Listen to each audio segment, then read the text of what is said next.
అంతరాయతిమిరోపశాంతయే శాంతపావనమచింత్య వైభవం తన్నరం వపుషి కుంజరం ముఖే మన్మహే కిమపి తుందిలం మహా శరణం కరవాణి శర్మదంతే చరణం వాణి చరాచరోపజీవ్యం కరుణామసృణైః కటాక్షపాతైః కురు మామంబ కృతార్థసార్థవాహం.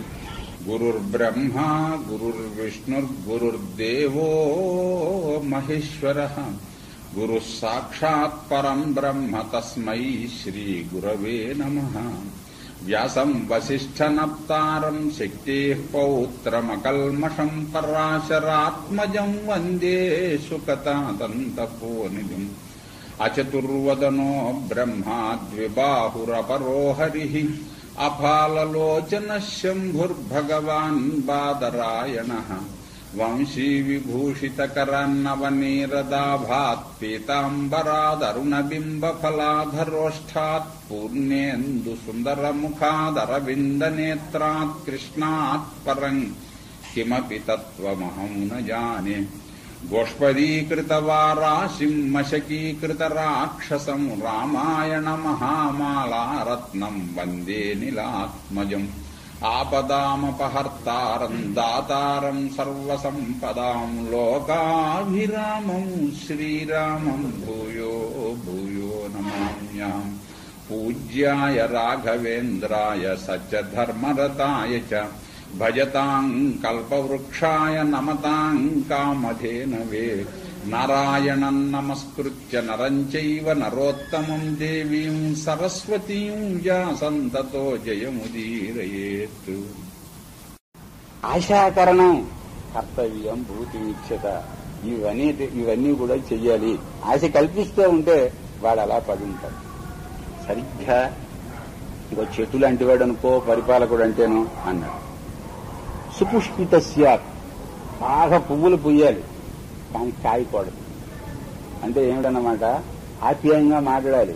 వాడికి శుష్క పుయ్యాలు శూన్యహస్తాలను ఏ విధంగానూ మాత్రం వాడికి మనం చెల్లించడం అనేది ఏమి ఉండకూడదు. తర్వాత అఫలహ ఇది కాయడం. ఫలవాన్ స్యాత్ దురారుహ ఇది ఉట్టి ఆకుపసందు చెట్టు అని అంటే పువ్వులు కావాలనుకునే వాళ్ళు దాని జోలికి వెళ్లరు. అంచేత పువ్వులు ఉన్నట్టుగా కనిపించాలి. ఉట్టి పువ్వులు చెట్టే ఇది కాయదు అని అనుకుంటే కాయలు కావాలనుకునేవాడు వెళ్ళడు. అందుకోసమని ఫలితస్య దురారుహ కాయలు ఉండాలి గాని ఎక్కడానికి వీలు లేకుండా ఉండాలి. కాయలు ఉంటాయి చెట్టుని, అంచేతను మనకు రాకపోతాయా ఎప్పుడోకప్పుడో కాయ మనకు కూడా ఇవ్వబోతాడా అని చుట్టూ తిరుగుతాడు. పోనీ మనమే కోసుకుందామంటే వాడికి ఏమయ్యా నీకు కాయ కావాలి ఎక్కి కోసుకో అంటాడు. వీడు ఎక్కగలిగేది లేదు, అది కోసుకోగలిగేది లేదు. అంచేతను అది ఎక్కడానికి వీలు లేకుండా ఉండాలట. ఆమస్యాత్ పక్వ సంకాశ పచ్చికాయ పండుకాయలా కనిపించాలట. నా జీరిత కరిహిజితు ఎలాగోలాగా కోసుకుని తిన్నాడు అనుకోండి వాడికి అరక్కూడదు. అంటే మన సొమ్మే వాడు పట్టుకుని వెళ్ళినా కానీ బాబు నీ సొమ్ము నీ దగ్గరే పెట్టుకో అని మళ్ళీ వాడు అనాలి.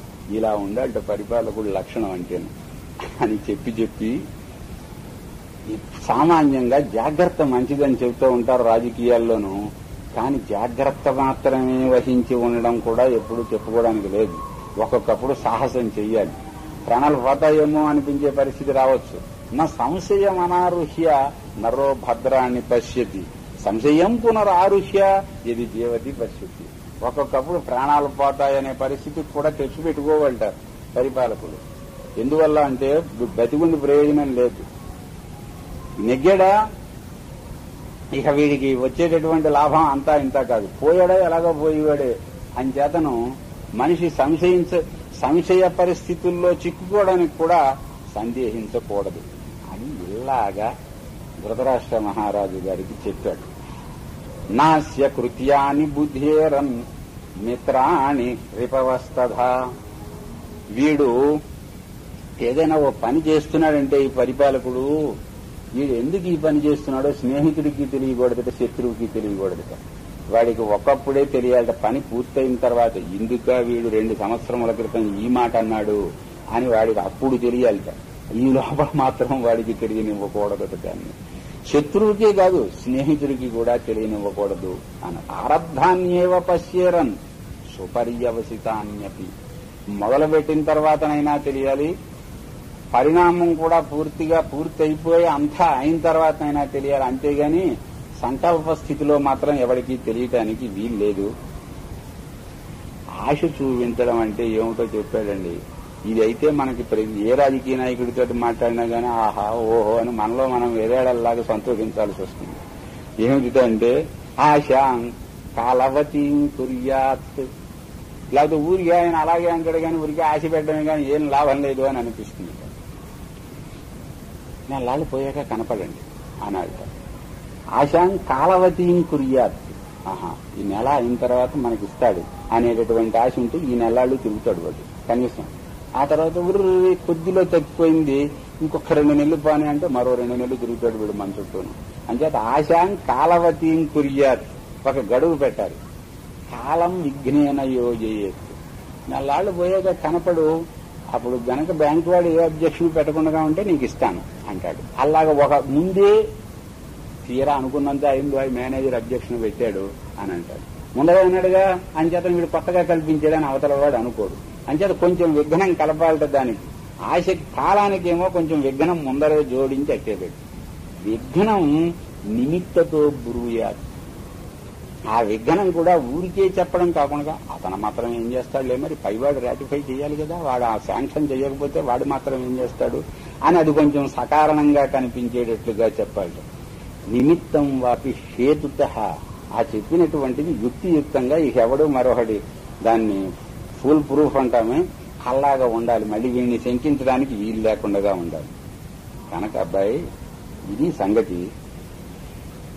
పాండవుల విషయంలోనూ అని నువ్వు చెప్పావు. మరి యథాన్యాయం అన్యేషుచ పురుద్ర.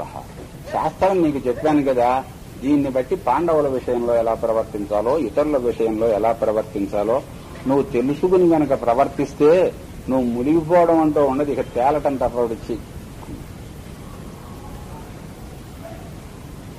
తరువాత భ్రాతృవ్యా బలినోయస్మాత్ పాండుపుత్ర నరాధివా. వాళ్ళు నీ తమ్ముడు కొడుకులు, బలశాలులు.